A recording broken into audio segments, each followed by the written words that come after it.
very warm welcome to all of you guys. So welcome back under the Unit 4 Lecture 2. So under the Unit 4 we were studying about the cost of capital, in which we have already discussed that what will be the cost of equity capital in the lecture 1. So the cost of capital is basically it's have its point of view from the investor point of view and from the point of view of a firm also. So it is basically the cost which a firm is going to incur if they are raising the capital from a particular source.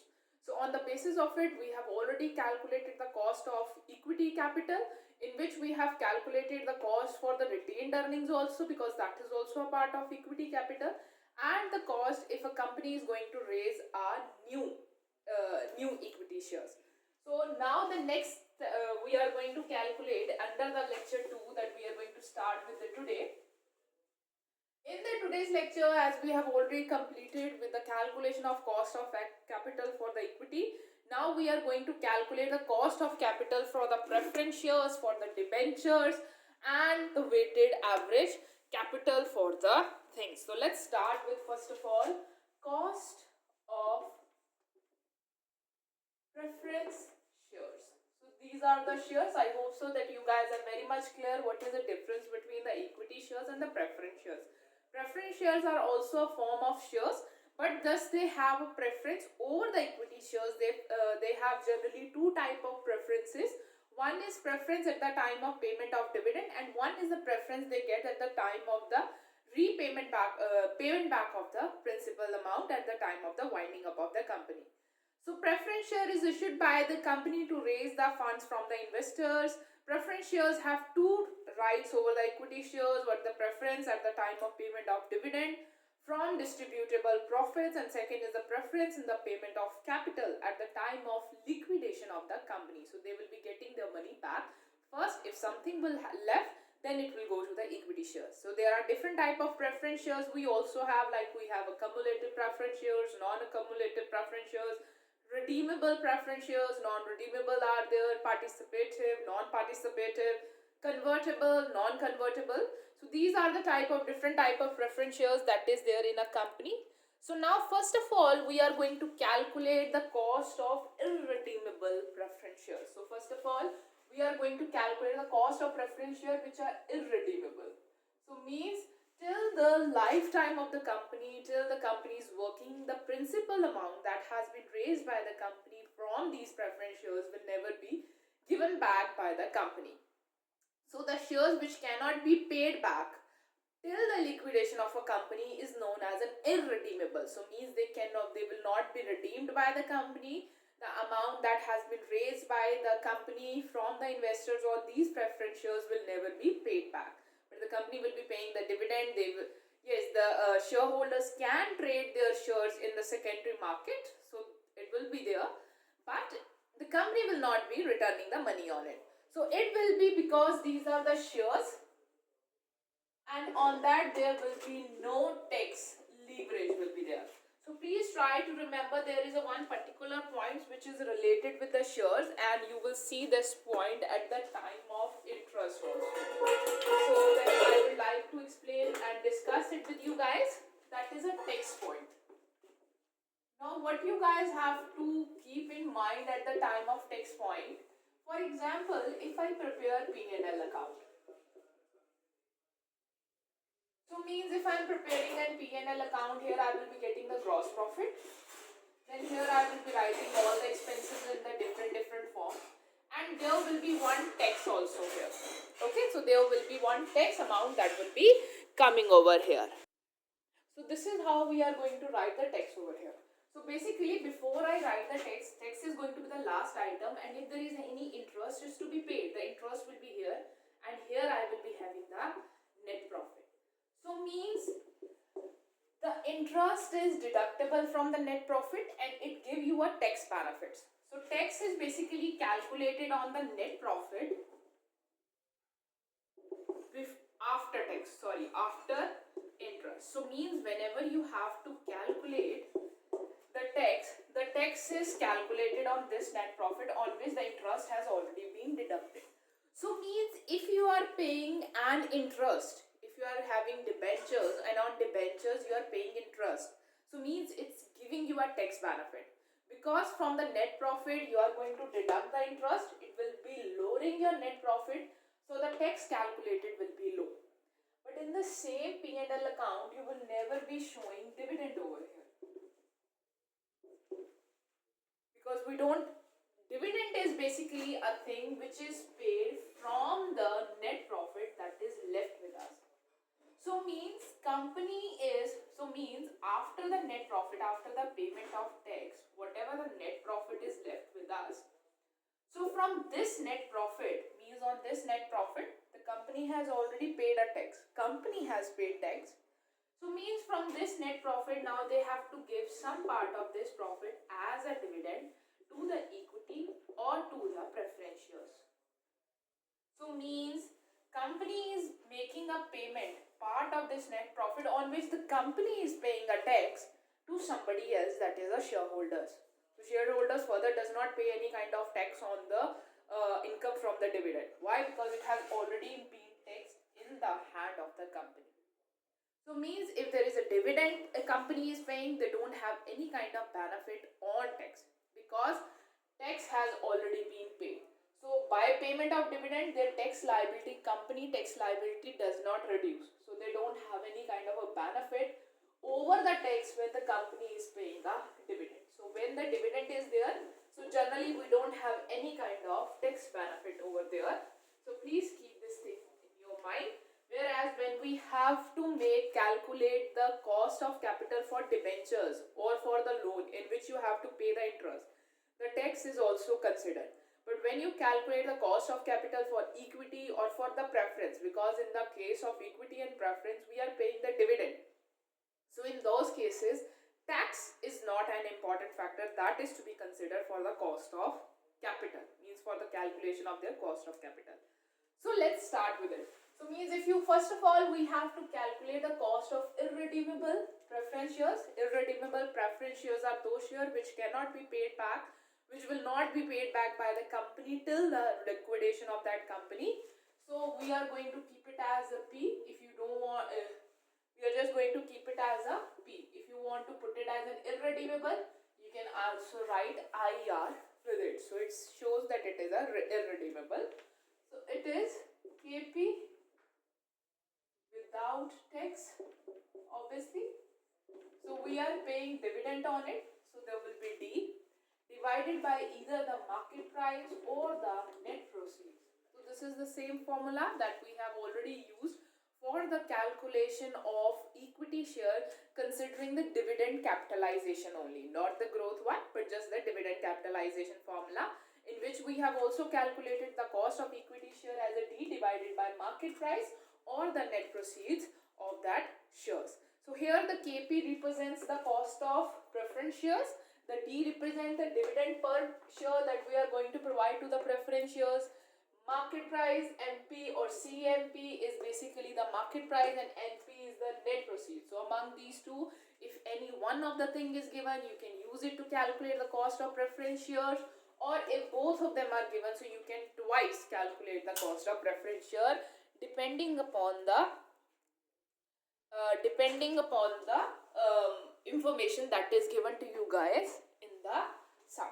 So if you want, you can also calculate the cost of irredeemable preference shares if it is given to you guys with the dividend tax. If it is given to you guys that there is some specific kind of dividend tax that will be applicable also. So with dividend tax, not with the income tax. So the thing that I have discussed with you guys was basically related to the income tax.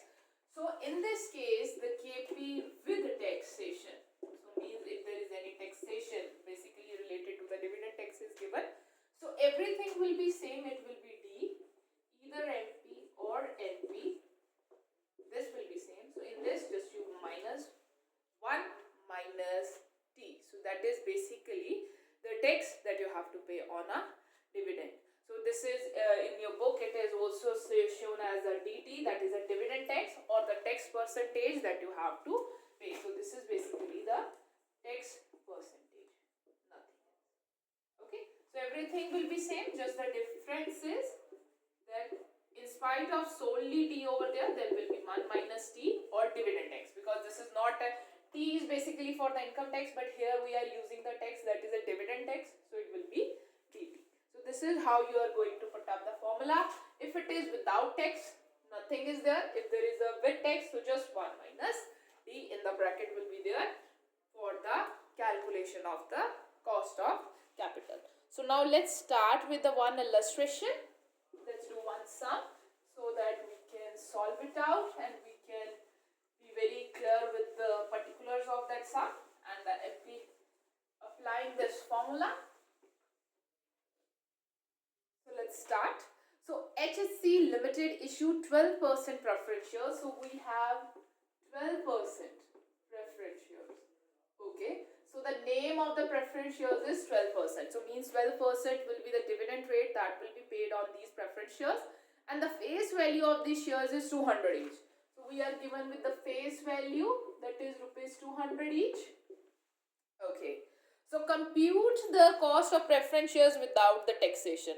So this is a very easy question. Nothing else is given to us. So this 12%. Now here this 12% is our D. This 200 is our NP.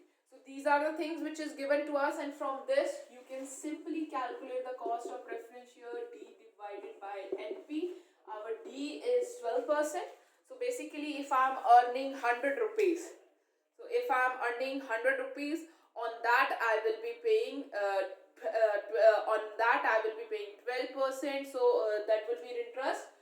So basically now I have to calculate the dividend. So it is the 12% preference share. So let's first of all calculate the amount of dividend that will be paid. So this is the percentage. I have to calculate the amount of dividend. So the amount will be paid on the face value of that share. We have 200 rupees share. So on 200 rupees share we will be paying 12% as a dividend. So it will come as rupees 24. So rupees 24 is basically the amount of dividend that will be paid every year to the preference share. So it comes as a 24 rupee over here, and the net proceed is 200 into 100 to convert it into a percentage. So means your cost of capital is basically 12%. So this is your cost of capital. So this you guys can also see, this is the dividend rate is also given. So it's a simple from here. So what was given to us? 12% preference shares. So you guys can understand that if a company is raising a capital in the form of preference shares and they are promising to pay 12% as a dividend, means basically this is a return that a company has to pay every year to the preference share.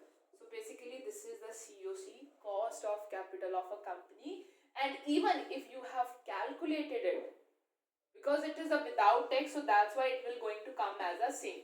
So it's come also as a 12% as a COC. So this is basically the rate it is a promise because it's a name.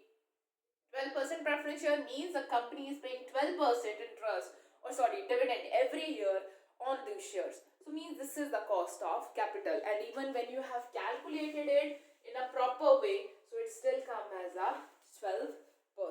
So I hope so that you guys are clear with it. So now let's move to the next question that is with us. Now it was a question in which we don't have a tax. Now we will be doing the next question in which we will be having a dividend tax, and we will see how the calculation will take place in that case. So let's start with it.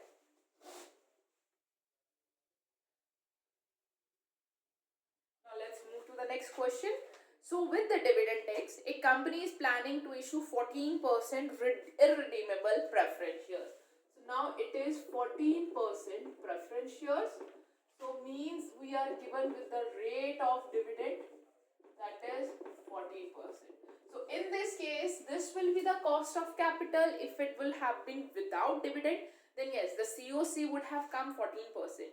But now this case is with the taxation, and because of the taxation our cost of capital reduces, or in this case basically if it is an income tax then it will reduce, but now in this case they might now let's start with it, that what is given to us. Let's calculate what will be the impact of dividend of the tax on the cost of capital. So it would have been without the tax, then our COC would have been 14%. Now, if the tax has been introduced in the form of dividend tax, then what will be the impact of that dividend tax on these COC? Now we have to see that. Chalo, let's start with it.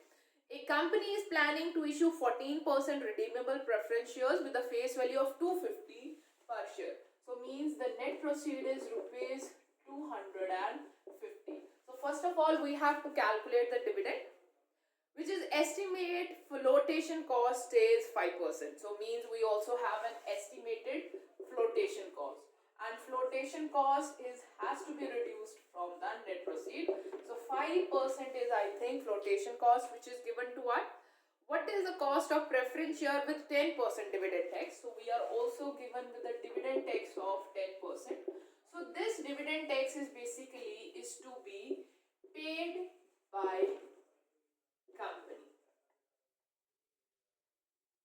This dividend tax is to be paid by the company on the net profit, which has to be distributed by the company to the preference shares holder. So it is not like this that okay, so company will get a chance to reduce this tax out of the net profit. No, I have already drawn the P&L account, and in that account you guys have seen that I have got a chance to deduct the net profit. I have got the chance to deduct the interest from the net profit, but I don't have any chance to deduct the dividend out of that net profit to reduce my tax liability. So basically, whatever the dividend tax will be paid by the company, it is paid on an amount which is to be distributed by that company to the shareholder. So basically, in spite of reducing the cost of capital, it increases the cost of capital. Try to understand this concept. For example, you have earned some amount. Now the simple thing is that if you see it from the point of view of yours, for example, you have earned some amount. You have earned 50,000. Out of that 50,000, you have promised that you have to pay 25,000 to somebody else. But you will be charged an income tax of total on 50,000. So basically what will happen, that on that 50,000 you will be paying a tax. So means, for example, you paid 5,000 tax. So means you have paid 5,000 tax. So from 50,000 minus 5,000, so you left with a 45,000. And now from that 45,000, half is to be paid to somebody else, or let's say 25,000 is to be paid to somebody else. You are the one who's paying full tax, and still you have to share half of the amount with somebody else. So for you, it is doubling or increasing the cost. If you would have got a chance, for example, to reduce the tax and then done the half, then the amount would have reduced. The liability would have fallen on both the party equally. But in that case, for example, if I repeat the example that 50,000 out of it you have to pay 5,000, and then from 45,000 you still have to pay 25,000 to somebody else, then whole of the tax obligation in you, and you are suffering from the double impact. So it lead to the increase in COC, cost of capital, from the point of view of a company, because dividend is taxed in the hand of a company, not in the hand of the shareholder. Dividend does not, there is no tax over there. So dividend is taxed in the hand of a company, not in the hand of a shareholder. So company has to pay the dividend tax, and then from that profit they have to pay the half of the amount or some of the amount in the form of dividend to the shareholders, for which they will not be get taxed. Otherwise there will be double taxation. That's why if there is a dividend tax is there, it lead to the increase in the cost of capital for the company, not from the point of view of a shareholder. So means if I will calculate this sum, first of all I have to calculate the dividend that is to be paid to the company. Please remember, I will be paying the dividend on 250, not 250 minus 5%.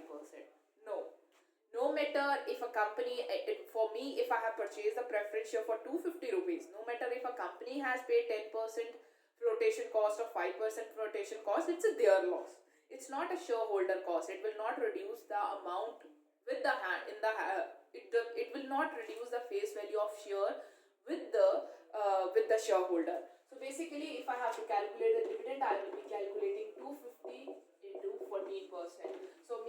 250, I will be getting a 14% as a dividend that I will be calculating, and for the calculation of net proceed it will be 250 minus 5%. So 250 minus 250 into 5%. From here you guys can also calculate the net proceed, and then we will, after calculation, we will begin with the calculation of COC.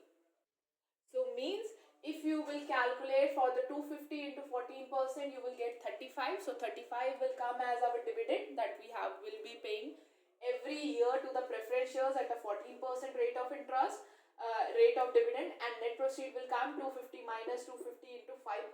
So 5% reduction in because of flotation cost. So it will come sorry, it will come 237.5. So this is the net proceed we have got. So now calculate the KP, and it is with text. So it is better if you put a with text option over here so that you don't remember. So do remember.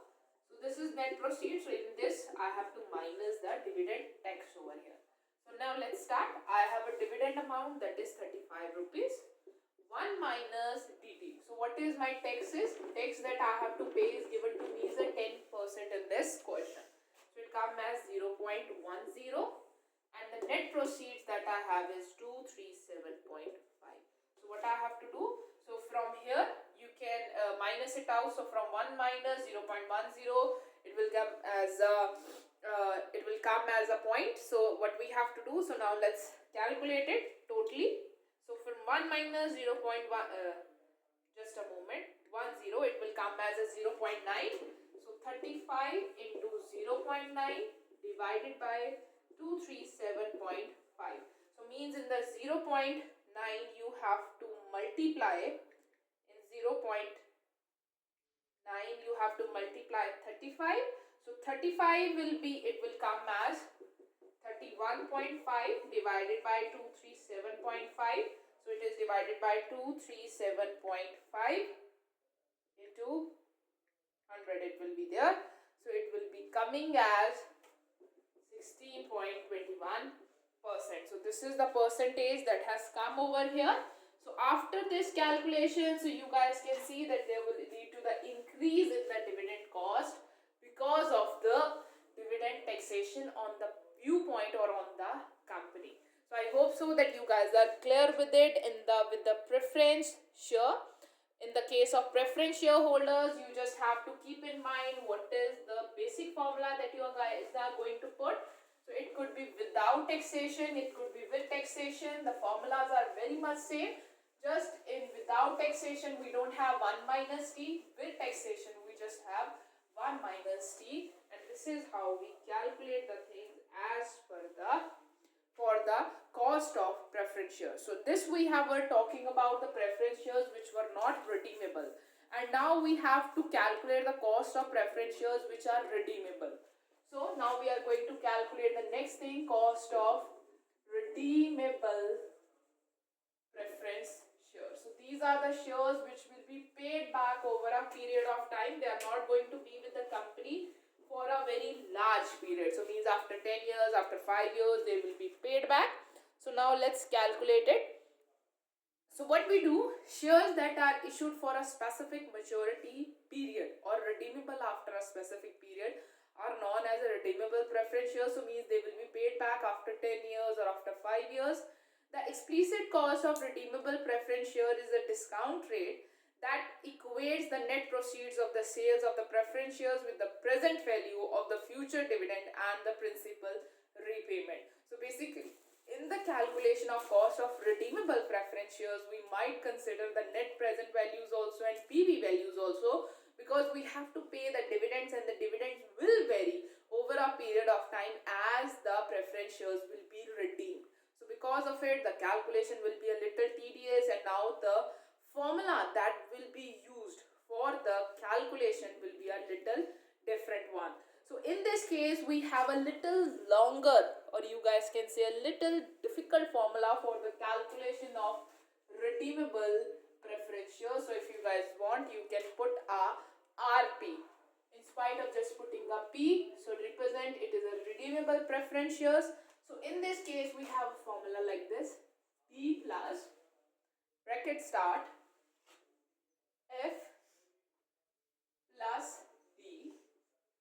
plus PR minus PI, bracket closed, divided by, whole of this is divided by NM, and whole of this will be divided by RB plus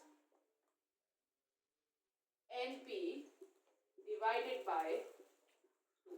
So this is the basic formula that we are going to use for the calculation of cost of capital for the redeemable preference shares. So this is the basic formula that I have put it at over here. I have still not discussed with you guys that what are the each thing will be indicating over here. So let's discuss this thing so that you guys get more clearer in the use of this formula. So first of all, I hope so that you guys are clear with it. This is basically the COC of redeemable preference shares. So this formula will be used by you guys only when the preference shares are getting redeemed over a period of time. They are getting redeemed. So in the case of irredeemable, the same previous formula will be used. But in the case of redeemable, this formula will be used. So this is G plus bracket start F plus B plus PR minus P1 whole divided by N in the M, RB plus NB divided by 2. So this is how the formula is. Basically in your book it is written by NM and then it is by 2. So that you guys does not get confused. So that's why I'm writing it in this way so that you guys can understand that how the things will be divided in this case. So first of all, this is COC. This is basically our dividend. So the D is basically our dividend. The F is flotation cost. If there is any flotation cost is there, that is to be included in this. The D is discount on issue of preference shares. So D, if there is any discount on issue of preference share, if it is given, okay. If it is not given, so just let it be. So the P1 is premium on redemption of preference share. So P1 is premium that you are paying at the time of redemption of preference share. So sometimes shares are even redeemed at a premium. I hope so that you guys have gone through this point. So sometimes, for example, if the face value of that share is 100 rupees, they are redeemed at 110. So 10 rupees is here premium. P1 is issue premium on the issue. So it is premium on issue. So while you have issued the preference share at that time, what the premium you have gained. So this is what it is related to. NM is basically the term of preference shares. So means the preference shares is of a 5 years, 10 years preference shares, 12-year preference shares, 8-year preference shares. So that is NM. And then we have RB. So RB is basically redeemable. RB is basically redeemable value. It is basically redeemable value of preference shares. And NP. NP is basically net proceeds that has been realized at the time of issue of preference shares. So this is what the formula is about. In this case, you are considering the amount what we are going to premium that we are going to pay at the time of redemption, premium at the time of the issue, then term of the preference shares, redemption value, and the net proceed of that share. So this is how we are going to calculate it. So let's start with the one question that will make more easier for you guys to understand it and to apply it. The calculation of it is not at all difficult. It's a very easy calculation because you guys are going to have your calculators with you. So the calculation will be more easier. So what you guys have to do just to remember this formula and to put the figures into it. So you guys are given with the one question. Let's discuss that question. A company issues 1 lakh 10% preference shares. So we have 1 lakh 10% preference shares. So this is the amount of dividend we have. Chalo. Preference shares of 100 each. So means per share is rupees 100. So this is the amount which is given to us. After 10 years face value. So means their redemption will be after 10 years. So this is the redemption. The cost of issue is 10%. So means when you have issued that share, so our cost of issue was 10%. Next is calculate the cost of preference share. So okay, we are just given with this much information, and now I have to put this information in this formula. That is a formula of D, F plus D plus PR minus PI divided by NM, RB plus NP divided by 2. So means first of all I have to identify which things reflect what. So let's calculate first of all that how much I have to pay the dividend. So I have given here 10% dividend and the amount is 100. So means the dividend I will be paying. So this is the dividend I will be paying on 100 rupees. I will be paying 10% dividend. So it will come as rupees 10. So means I have a D as a 10. Now the next thing which is given to us is cost of issue. So means when NM, that is a 10 years. So after 10 years they are getting redeemed. So I have a 10 over here. So the cost of issue is given to me is 10%. So this is my flotation cost. So this is my F. So means while I have issued the things, so it is given to me as a flotation cost. So means it was 100 rupees. From 100 I have minus 10%. So on 100 I have to calculate 10% as a flotation cost. So it comes as a 10. So I have a D with me, I have a F with me. So means there is no dividend while I have issued the share.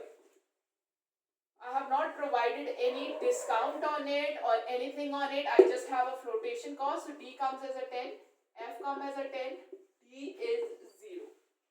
So D is given to me as a 0. So next thing which is given to me, which I require, is a PR and PI. So in this case there is nothing given that while you are redeeming the preference share how much premium you are paying. Nothing is given. So I am hoping that they will be redeemed at a full point without any further amount is given to it. So means if I read the question A again, a company issues 1 lakh shares of 10% preference shares of 100 each. So means after 10 years, so means they are going to be redeemed after 10 years. So the cost of issue is 10%. So means at the time of issue, that is the cost of issue. So 10% has been paid, that is my cost of flotation. So means 10% comes as a F. You have to just calculate the preference share. So means there is no premium that has been there at the time of redemption 0, and there has been no premium while they are being issued. So PR and P1 is totally 0.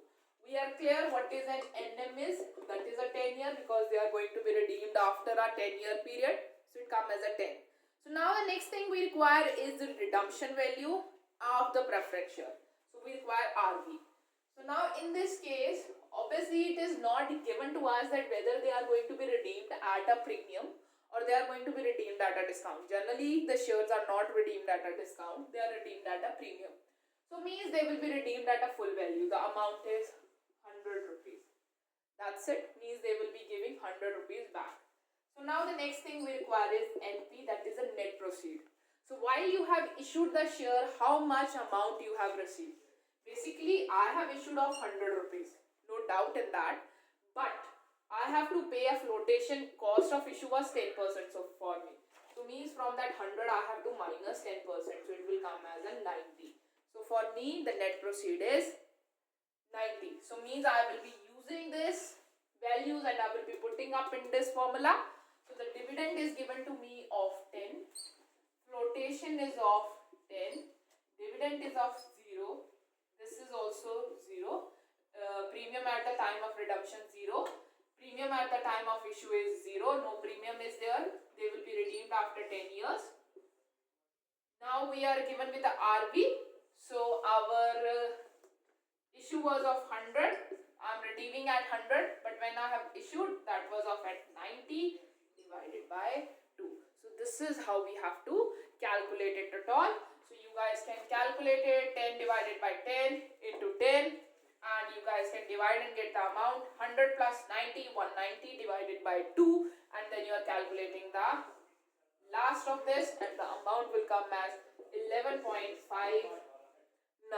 579 comes over here.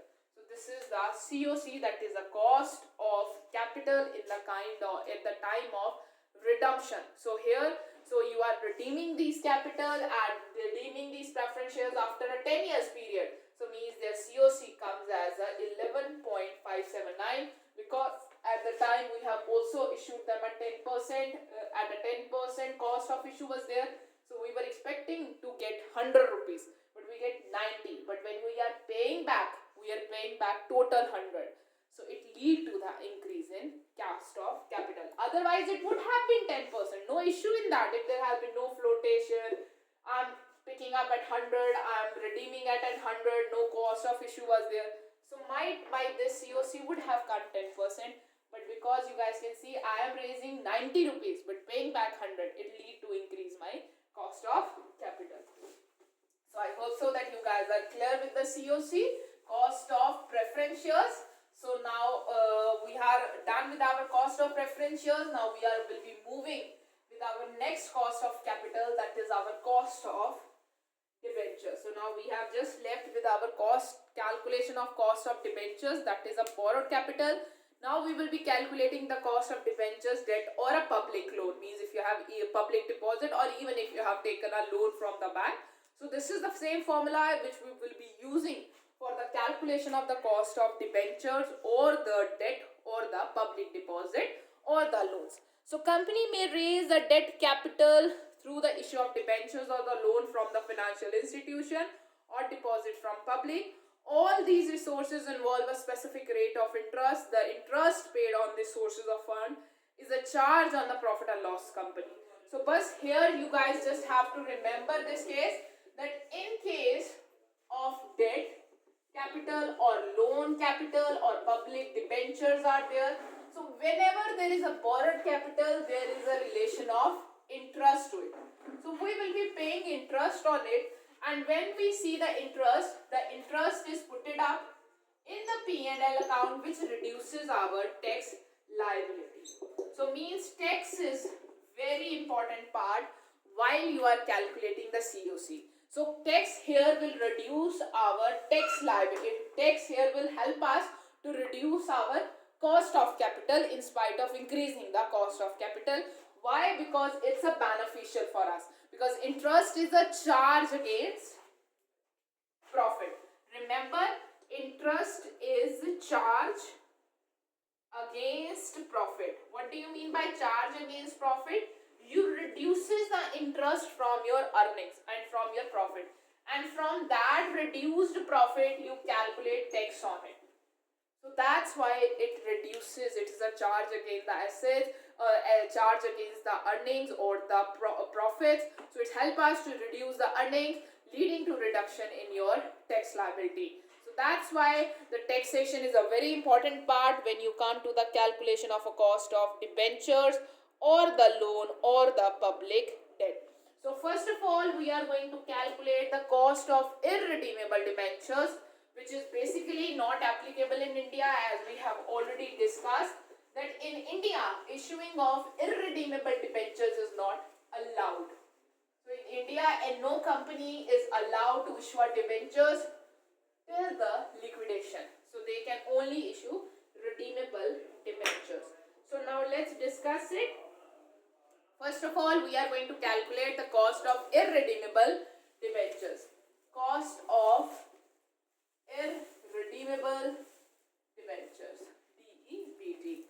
So the perpetual debentures provide permanent funds for the company, means they are going to be with the company till the company is there. So because the funds will remain in the company till liquidation, a computation of cost of perpetual debt is conceptually very easy thing. Simple things will be used again. So in this case, cost of debt, so means KD. So first of all, we can calculate it without tax. So we can calculate it without tax also, and we will be calculating it with tax also. So we will be considering both the formulas for the calculation. In this case, we are paying interest, so I will be replacing D with the I. And next is either the principal amount or the net proceeds. So means whatever the principal amount that you have raised on those debentures or the net proceed, minusing any kind of flotation charges or issue charges is there if you have. So you can minus them all if the net proceed is to be calculated. But in case you have to calculate it with tax, so I upon P or the net proceeds, just you have to minus 1 minus D from here. That's it. Nothing else is to be done over here. So I hope so that you guys are clear. So the I is basically interest, because in debt capital we are going to pay interest in spite of a dividend. So I am putting it as an I. So P is the principal, N is a net proceed, and T is the tax rate. So this is a simple thing that we have to, this is a simple formula that we will be considering for the calculation of a cost of irredeemable debt. So let's do a one question quickly so that we can move ahead. So XYZ Company Limited decided to float 12% debentures of 100 each. So dividend rate is given to us is 12%, and face value of that debenture is rupees 100. So means if I calculate the dividend on it, the dividend will be on 100, 12%, it will come as rupees 12. So rupees 12 come over here. Next is tax rate is 50%. So I am given with the tax rate also, that is a 50%. In spite of writing the 50%, I am writing it 0.50, and you have to calculate the debenture, cost of debenture. So I have to calculate the P without tax also and with tax. So I will be using both the formulas to calculate it. So now first of all, let's calculate it without tax using it over here. So now in this case, no flotation cost, nothing is given. So P will come as our principal or the net proceed. So the interest is rupees 12. I am not putting 12%. I am putting 12 rupees that I have calculated on 100 into 12. If it would have been 200, then it would have been 200 into 12. That will come as a 24. So please keep this thing in your mind. So it is over here 100. Okay. Let's come over here, rupees 12. So rupees 12 over here, and the net proceed of P is 100. So from here, if you will calculate your cost of debt debenture, that will come as a 12%. But if I calculate it with the tax one, obviously the tax is going to be a little beneficial for us because it will reduce our tax liability. So 12 minus 0.50 divided by 100. So means 12, 0.50, 100. So it will come as a 60 over 100. So it will come as a 6%. So it will come as a 6%. So you guys can see with the 6%, so with our 50% tax, our COC will be reduced to half. So this is the advantage that we get on a cost by issuing a debt capital, that we get a benefit over the payment of interest, because interest that we are paying is charged against the tax, is charged against the profit. It reduces our tax liability. So that's why the cost of capital over the debt will be reduced. So I hope so that you guys are clear with it. So next we are going to calculate is the cost of redeemable debt using the same formula that we have used to calculate the cost of redeemable preference shares. We are going to use the same formula for it also. So let's move ahead and calculate it. So means if I have to calculate the cost of redeemable debt. So we all know that in India it is not allowed to raise the debt capital which is not to be paid back. So in India it is not allowed. So that's why the using of the previous formula may not be that helpful for the Indian companies. But if you want, you can also calculate the cost of redeemable debt. So for the calculation of a cost of redeemable debt, we are going to use a very much same formula that we have used for the calculation of cost of redeemable preference shares. So in spite of D, we are going to replace the T with the I. Now the thing is that On the redeemable debt or in the debt, we generally have a tax. So there will be just inclusion of a tax is there, that they are going to be with the tax. If there is a tax is not given, you just have to remove that thing. So I1 minus T. Please remember, if a T taxation is given to us, so taxation has to be considered. If it is not or missing in the question, so you can skip it also. So there is no need to write 1 minus T there. Otherwise in the question it will always be given to you guys.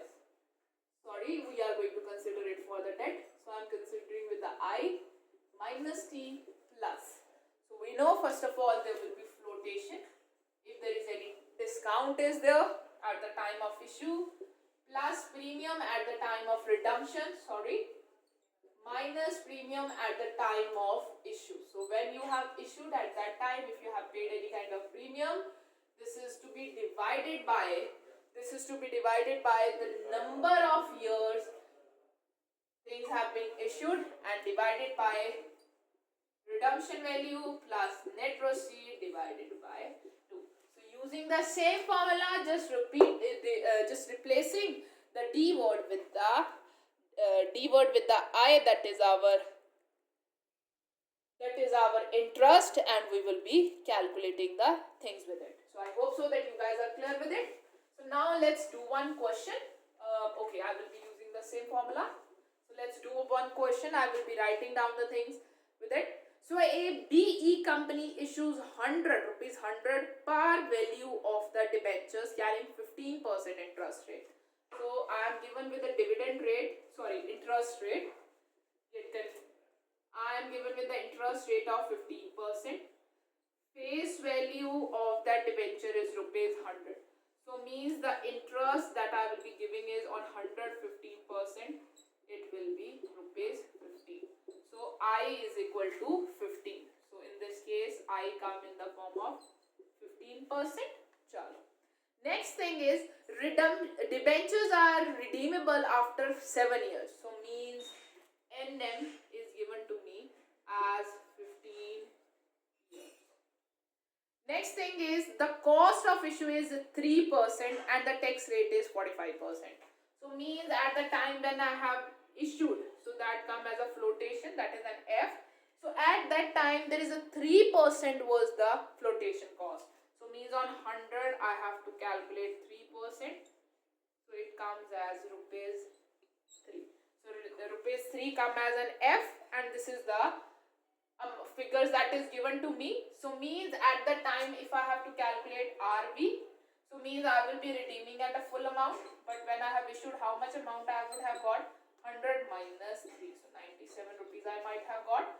So there is no premium at the time of issue, no premium at the time of redemption, there is no discount at the time of issue. So all the other things are 0. So what you guys have to do, you just have to put up these amounts in this formula and calculate your cost of debt. So with this we have done with this chapter. We have calculated the cost of preference shares, we have calculated the cost of equity shares and the cost of debentures also. Now the last thing that we have to calculate is the weighted average cost of capital, that is WACC. So this is the last thing to be done. In this we are going to calculate the weighted average cost of capital. So in this chapter is a very easy one, not at all a difficult chapter. Just you guys have to remember is the formulas for the calculation of a thing. So please do write the things in the way I am writing. Try to figure out where the F is, what the D is, what the I amount is, and then just put it up in the formula. Use the calculator to calculate the things, and the answer is with you. So now the next thing and the last topic that we have left to the calculate is weighted average cost of capital. A company has to employ a combination of creditor funds and creditors and owners fund. So basically till the previous COC that we have calculated just for a single source of fund. We have calculated solely for debentures, we have calculated solely for equity, we have calculated solely for the preference shares. But when we talk about a company firm, they have to employ a combination of different creditors fund, owners fund And the composite cost of capital lies between the least and the most expensive fund. So you have to compare them with each other. The ISM approach, so this approach, if you talk about weighted average capital approach, enable the maximization of the profit and the wealth of the equity shareholders by investing the funds in a project earning excess of the overall cost of capital. So basically what he say that, for example, if you require 12 lakh rupees, or you guys can say that if you require, let's say, in spite of 20 lakh, for example, if you require 100 crore capital, so you might not raise this whole 1 crore as an equity or the preference or the debentures. You might raise them in the proportion of each other. So for example, I am raising 50 lakh as equity, 25 as preference, and 25 lakh as a debt capital. So means in this case, you might not, you have to calculate, in spite of calculating the separately cost of capital for each of these funds, you have a need to calculate a weighted average cost for these, so that when you calculate the weighted average cost of capital for all of these, now they are a combination of it. So you have to invest this 1 crore rupees in a project. So you will try to invest it in that project whose return is more than the weighted average cost of these combined capital. So this is what the benefit of calculating the cost of capital using the weighted average method, because it's combined, or it's calculate the cost of capital in the combination of different capital that you are using in your capital structure. So this is what you have to do over here. So in this, for example, let's do a one specific question, and we will be done with it. A firm has the following capital structure as the later statement show. So here we are given with the sources of fund. So sources of funds are given to us, like we have a debt capital, we have preference, we also have equity shares, and we have retained earnings also. These are the sources of fund is given to us. So the amount that is there with us is 30 lakh. So for this we have 30 lakh. For this we have 10 lakh. For equity shares we have 20 lakh. And for retained earnings we have 40 lakh. So this is the thing which is given to us. So after tax cost, so means even after paying tax, so what is the cost that is to be bear by us? On the debt we have 4, on the preference we have 8.5, on the equity we have 11.5, and on the retained earnings we have 10. So this is the thing which is given to us. You have to calculate weighted average cost of capital for the same capital structure, that what will be the weighted average cost for them, so that you can calculate or you can come to a figure that in which you should invest, so that you can get a maximum return for that. So means what I will be doing, I will be using the same figures for the calculation of the thing. So just a moment, let me clear it off so that we can start and begin with the things. So we have a sources of funds, we have debt, we have preference, we have equity, we have retained earning. So the amount was 30 lakh, for it 10 lakh, for it is 20 lakh, and for it 40 lakh.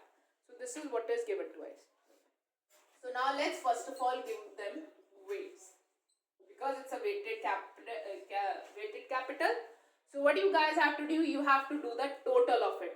So on the basis of this total, you guys can give a weight to them. So you guys can put a weight to them in the form of percentages or in the form of decimal also. So when you will calculate it, so the total will come as 30 lakh plus 10 lakh,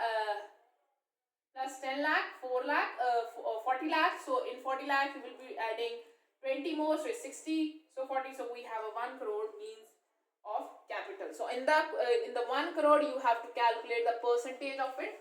So 30 lakh divided by 100 lakh, so into 100, so you will be calculating in this way. So it will come as 30%, or you can write it as a 0.30. It will come as 0.10, 0.20, and 0.40. this is what we have with us. Now what you have to do, you have to multiply them with the cost which was given to us in the question.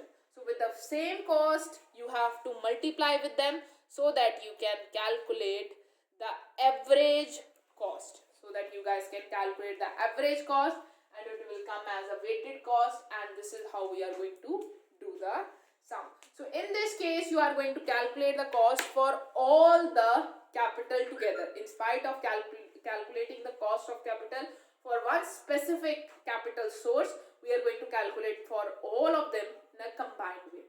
So I hope so that you guys are very much clear with the calculation of cost of preference capital, debentures capital and the weighted average cost.